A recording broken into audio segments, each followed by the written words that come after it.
کتاب محسن بزبان محسن میں سے آج صفحہ نمبر 129 سے ہمارا بیان ہے۔ پچھلے بیان سے بات چل رہی تھی بغداد شریف کے اندر وہ جو ایک اٹیچی کیس والا معاملہ ہوا، اور اس کے بعد میری اہلیہ کا وہ جو خواب، جس کے بعد وہ بات آگے چلی۔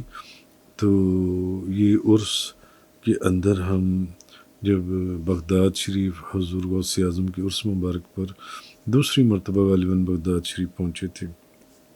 بہرحال وہ پچھلا اگر آپ ایپیسوڈ نکال لیں پچھلی ویڈیو، تو اس میں آپ کو وہ سارا واقعہ مل جائے گا۔ تو اب یہاں سے صفحہ نمبر 129 سے آگے یہ آگے لکھا میں نے یہ اس کتاب کے اندر کہ بات کہاں سے کہاں چلی گئی۔ خیر میں نے اپنی اہلیہ کو کہا، کیونکہ شام کا ٹائم ہو رہا تھا، ہم لوگ لیٹ ہو رہے ہیں، کیونکہ صبح وہ بیگ والا واقعہ ہوا، اٹیچی کیس والا، پھر ان کے خواب والا، تو بھئی جلدی جلدی چلو عرس مبارک پر پہنچنا ہے۔ تو مزار شریف پر حاضر ہوئے حضور غوث اعظم کی، تو دوپہر کی نسبت منظر ہی اب کچھ مختلف تھا۔ ہر طرف رنگ برنگی روشنیاں ہی روشنیاں، درجنوں مشائخ اور علماء آ جا رہے تھے۔ بے شمار مشائخ اپنی اپنی نشستوں پر اپنے اپنے ارادت مندوں کے ساتھ کسی نہ کسی کونے میں خاموشی سے سر جھکائے بیٹھے دکھائی دیے۔ کچھ ایسے بزرگ بھی نظر آئے جو کم و بیش 100 150 مریدین کے ساتھ دور دراز ممالک سے تشریف لائے ہوئے تھے۔ جگہ جگہ اہلاً و سہلاً مرحبا یا عید غوثیہ کے بینر لگے ہوئے تھے۔ مسجد میں داخل ہوئے تو محراب کی دائیں جانب لگے بینر کو دیکھ کر طبیعت شاد ہوئی، جس پر لکھا تھا اہلاً و سہلاً مرحبا بضیف سلطان اولیاء شیخ عبد القادر جیلانی، یعنی سلطان الاولیاء شیخ عبد القادر جیلانی کے مہمانوں کو خوش آمدید۔ ہر طرف بہت شور تھا درگاہ کے اوپر، کہیں ذکر اسم ذات جلی کیفیت میں، درود شریف، نعت خوانی، ختم شریف کی محافل، تو کہیں دف کی تھاپ پر قصیدہ غوثیہ کی اشعار پر مختلف علاقوں سے آئے مہمان محو رقص تھے۔ تو بہرحال 10-11 کا وقت ہو چکا تھا جب مواجہ شریف میں حضور غوث اعظم کی بارگاہ میں ختم شریف کے بعد مراقبے کی دنیا میں شیخ عبد القادر جیلانی کے حسن کے جلووں میں گم تھا۔ کتنا وقت گزرا کچھ معلوم نہیں، اچانک کسی نے میرے کاندھے پر ہاتھ رکھا۔ میں نے آنکھیں نہ کھولیں تو کسی نے پھر مجھے ہلایا۔ اب طبیعت بوجھل بھی ہوئی اور تھوڑا سا غصہ بھی آیا۔ بہرحال آنکھیں کھولیں تو میری اہلیہ اور محمد رفیق بھٹی حضور غوث اعظم کی درگاہ کے مجاور کی طرف اشارہ کرتے ہوئے کہنے لگے یہ بزرگ کافی دیر سے آپ کو بحالت مراقبہ آپ کے چہرے کو تکتے جا رہے ہیں اور آپ کے چہرے کو دیکھ رہے ہیں۔ تو فرما رہے ہیں کہ کیا یہ بزرگ پاکستان سے تشریف لائیں ہیں؟ تو لہٰذا وہ فرما رہے ہیں کہ آج عرس پر خصوصی دعا یہی فرمائیں گے۔ تو حضور غوث اعظم کے عرس مبارک کی خصوصی دعا وہ بھی میں فرماؤں گا؟ میں نے یہ بات سنی تو اندھیری رات میں جیسے بادلوں کی گرج اور بجلی کے کوندنے پر آنکھیں چکا چوند ہونے کے بعد پھر اندھیرے سے مانوس ہو جاتی ہیں، مگر یہاں نہ تو اندھیری رات تھی، نہ بادلوں کی گرج، نہ بجلی کی چمک۔ یہ تو اس بارگاہ سے حکم ہو رہا تھا جن کا فرمان عالی شان ہے کہ میں اللہ کی روشن کی ہوئی آگ ہوں، میں تو احوال کو سلب کر سکتا ہوں۔ متقدمین کے سورج غروب ہو گئے، مگر میرا سورج بلندی اور عظمت کے آسمان پر ہمیشہ جلوہ افروز رہے گا اور کبھی غروب نہ ہوگا۔ اچھا، اب ایک طرف تو مجھ حقیر کی حیثیت تھی، سوچ رہا تھا، دوسری طرف اس عظیم کی طبیعت تھی، غوث اعظم شیخ عبد القادر جیلانی۔ تو اس سر تسلیم خم ہے، جو مزاج یار میں آئے، وہ جیسا چاہیں، جس کے لیے چاہیں تو جیسے کہ کتابوں میں موجود ہے، چور کو کتب بنا دیں، اور چاہیں تو کتب کو بوجہ گستاخی اور نافرمانی اپنے عہدے سے معزول فرما دیں، کیونکہ آپ حضور غوث اعظم ایسے صاحب تصرف اور کتب با اختیار ہیں، چاہیں تو کسی بھی ولی کے حال کو سلب کر لیں۔ یہ الگ بات ہے کہ آپ نے کبھی کسی شیخ کے حال کو بے وجہ سلب نہیں کیا۔ آپ فرماتے ہیں ان البازی و شہب کل شیخ و منزا فر رجالی اوتی مثالی، جیسے شہباز تمام پرندوں پر غالب ہے، ایسے ہی میں تمام مشائخ پر غالب ہوں، کون ہے جس کو میرے جتنا مرتبہ عطا کیا گیا۔ اس لیے آپ کے اس فرمان قدمی حاضی الرقبتی کل ولی اللہ، میرا قدم تمام ولیوں کی گردن پر ہے، کو سنتے ہی کہتے ہیں کہ روئے زمین کے تمام اولیاء اور رجال الغیب جو زمین پر آباد تھے یا ہوا میں پرواز کر رہے تھے، سب ابدال اولیاء سب نے اپنی گردنوں کو جھکا دیا۔ کتابوں میں لکھا ہے کہ ایک بزرگ نہ جانے کس گمان میں تھے کہ آپ کے فرمان کو جھٹلاتے ہوئے کہنے لگے، عبد القادر کا قدم دوسرے ولیوں کی گردن پر ہو سکتا ہے، میری گردن پر ہرگز نہیں۔ جب یہ معاملہ آپ کی بارگاہ میں بتایا گیا یا پیش کیا گیا تو آپ نے فرمایا، اگر اس کی گردن پر عبد القادر کا قدم نہیں تو پھر کسی سور کا قدم ہوگا۔ بظاہر تو بات ختم ہو گئی اور لوگ اس واقعے کو بھول بھی گئے، مگر کچھ ہی دن بعد ایک عبرت ناک واقعہ پیش آیا۔ وہی بزرگ کسی عیسائی دیہاتی دوشیزہ جس نے سور پال رکھے تھے، اس کے عشق میں گرفتار ہو گئے۔ اب عشق کی پہلی شرط تو یہ ٹھہری کہ وہ اس کے جانوروں کی دیکھ بھال کریں گے، لہٰذا نہ صرف وہ اس کے جانوروں کی دیکھ بھال کرتے بلکہ ان جانوروں کے نوزائیدہ بچوں کو نہلاتے، کھلاتے، پلاتے، یہاں تک کہ ایک سور کے کچھ بچے کھیلتے کھیلتے ان کی گردن اور سینے پر چڑھ گئے۔ اب یہ دل دہلا دینے والا منظر دیکھ کر ان کے مریدین لرزتے اور کانپتے ہوئے حضور غوث اعظم شیخ عبد القادر جیلانی رضی اللہ تعالیٰ عنہ ان کی خدمت میں حاضر ہو کر فریاد کرنے لگے۔ تمام واقعہ سننے کے بعد آپ نے فرمایا، میرے دل میں، حضور غوث اعظم کہنے لگے، میرے دل میں اس کے لیے کوئی غبار نہیں، یہ سب اللہ کی طرف سے ہے، پھر بھی میں دعا کرتا ہوں کہ اللہ ان کو معاف کر دے۔ حضور غوث اعظم کی زبان مبارک سے یہ الفاظ نکلنے کی دیر تھی کہ ان بزرگ کے دل و دماغ پر پڑا زنگ آلود پردہ، جن سے وہ پردہ ہٹ گیا اور زنگ آلود قلب پہلے کی طرح منور ہو گیا، اور ان کو قرآن دوبارہ سے حفظ ہو گیا اور ان کی ولایت کو بحال کر دیا گیا۔ وہ عشق کے دوشیزہ فرنگ پر لعنت بھیج کر اپنی منزل کی طرف واپس لوٹ آئے۔ اچھا، ایک طرف تو یہ کہ چاہیں تو کتب کو معزول کر دیں، اور دوسری طرف یہ ہے کہ اگر چاہیں تو ایک ڈاکو کو کتب بنا دیں، تو جس ولی بنا دیں، جس کو جس نگاہ سے دیکھیں اس کو وہی بنا دیں، قلم ساکن اور زبان خاموش ہیں۔ کیونکہ آپ رضی اللہ تعالی عنہ کا فرمان ہے، قیامت تک میرے مریدوں میں اگر کوئی اپنے گھوڑے سے پھسل پڑے میں اس کی مدد کرتا ہوں۔ ہر زمانے میں میرا ایک زبردست مرید ہے جس کا مقابلہ نہیں کیا جا سکتا۔ ہر لشکر میں میرا ایک سلطان ہے جس کی مخالفت نہیں کی جا سکتی، اور ہر مرتبے میں میرا ایک خلیفہ ہے جس کو معزول نہیں کیا جا سکتا۔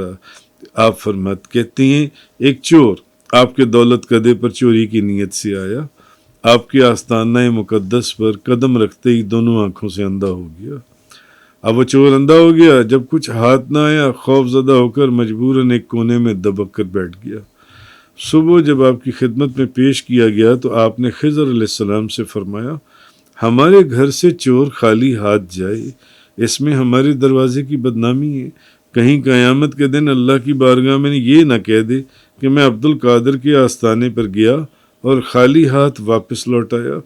خضر علیہ السلام نے عرض کیا، آپ عرض کرنے لگے، حضور اس کو کیا دیا جائے؟ آپ نے فرمایا، یعنی خضر علیہ السلام نے پوچھا کہ اس کو کیا دے دیا جائے؟ تو آپ نے فرمایا، جی چاہتا ہے کچھ ایسا دے دیا جائے جو دونوں جہانوں میں اس کے کام آئے۔ فلاں جگہ کے کتب کا انتقال ہو گیا، اسے وہاں کا کتب بنا کر بھیج دو۔ اور اس کی آنکھوں پر دست کرامت پھیرا تو بینائی لوٹ آئی۔ شاید اسی لیے مولانا روم نے فرمایا تھا، یک زمانہ صحبت با اولیاء، بہتر 100 سالہ طاعت بے ریا۔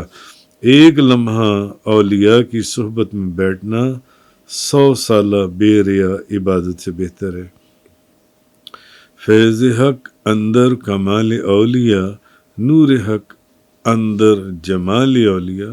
اللہ کا فیض اولیاء کے کمال میں اور اللہ کا نور اولیاء کے جمال میں ہے۔ بہرحال جس چور کو آپ نے کتب بنایا تھا ان کا نام شیخ الفی کتب، اور ان کا مزار بھی بغداد شریف میں ہے۔ حضور غوث اعظم کے مزار شریف کے قریب ہی ایک محلے میں ایک گھر کے اندر ان کی قبر موجود ہے۔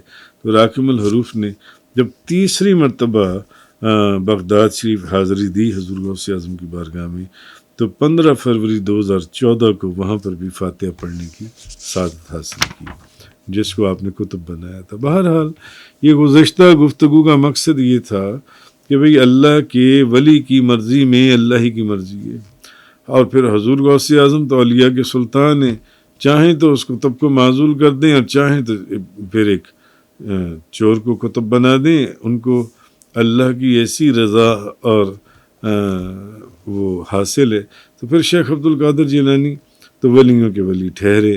لہٰذا جس کو محبت کی نگاہ سے دیکھا اس کو محبوب الہی بنا دیا، جس کو نفرت کی نگاہ سے دیکھا وہ غضب الہی کا شکار ہو گیا۔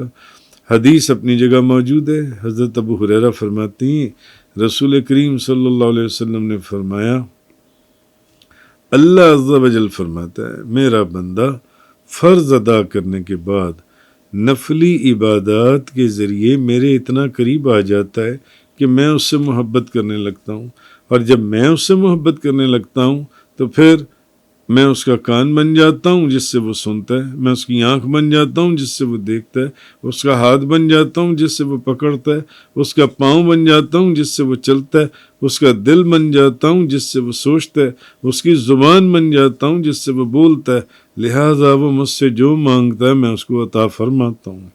چنانچہ حضور غوث اعظم کی مرضی مبارک ہے، غلاموں میں سے جس کو چاہیں چن لیں۔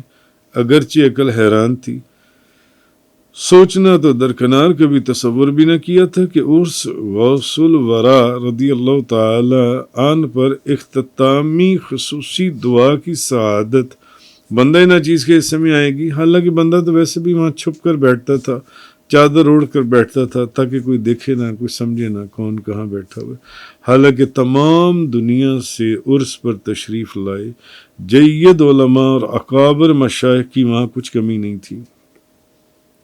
ہر 5-10 منٹ کے بعد مختلف علماء اور مشائخ آتے، انفرادی دعا مانگی جاتی، چند لوگ آمین فرماتے اور چلے جاتے۔ مثلاً ایک رات مواج شریف میں ہی میں مراقبے میں تھا کہ مجاور کی آواز کان میں پڑی، بھئی دروازہ بند ہو رہا ہے، سب لوگ باہر چلے جائیں۔ بزرگوں سے سن رکھا تھا کہ صاحب مزار اور گدی نشین یا مجاور کا بھی آپس میں رابطہ ہوتا ہے، اس لیے اس کی تفصیل اگر آپ نے دیکھنی ہو تو میری کتاب سیرت نگینہ رسول کے صفحہ نمبر 147 پر موجود ہے۔ تو اس لیے اس مجاور کی آواز سنتے ہی فوراً آنکھیں کھول دیں۔ یہ ایک دن جب میں بیٹھا ہوا تھا تو کہ بھئی دروازہ بند ہونے لگا، سب لوگ باہر چلے جائیں۔ میں اٹھ کر باہر جانے لگا تو چند علماء پر نظر پڑی جن میں سے ایک اس مجاور سے اپنے ساتھی کا تعارف کرواتے ہوئے بحث رہا تھا اور یہ کہہ رہا تھا ان مجاور کو کہ یہ مفتی اعظم ہند ہے، بھائی ان کو دعا تو مانگ لینے دو، پھر یہ باہر چلے جائیں گے۔ شاید کہنے والوں کا انداز درست نہیں تھا یا جو بھی بات تھی، واللہ عالم و رسول عالم۔ وہ مجاور جلال میں آ گئے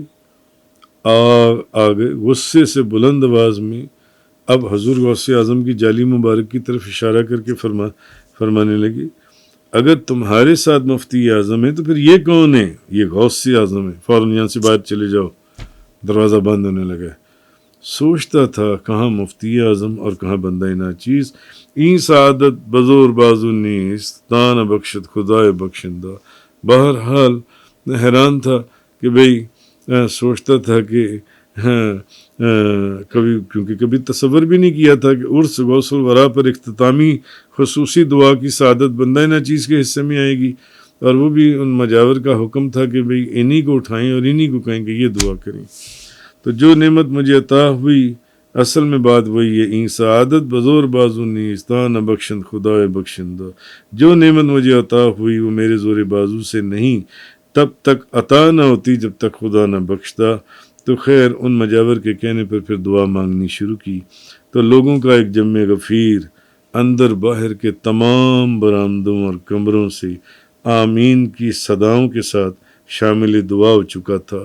دوستوں سے پتہ چلا، بعد میں کچھ لوگ کہہ رہے تھے، باتیں کر رہے تھے کہ مائک کے بغیر بھی، کیونکہ مائک نہیں تھا اور ہم اندر والے مواجہ شریف کے پاس کھڑے تھے، مائک کے بغیر بھی دعا کی آواز باہر کے برآمدوں تک سنی جا رہی تھی۔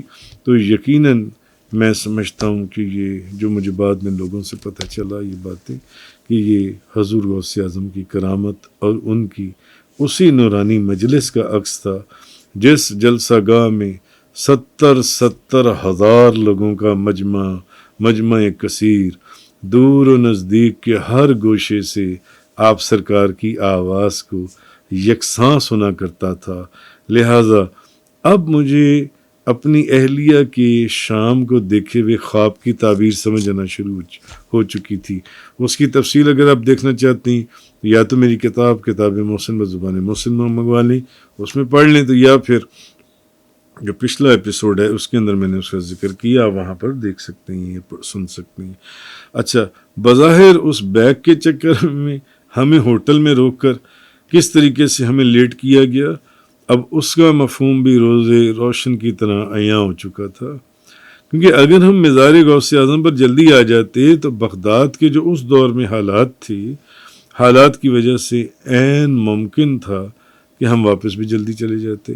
لہٰذا ہمیں پہنچایا ہی اس وقت گیا جب خصوصی دعا میں شرکت ناگزیر ہو چکی تھی۔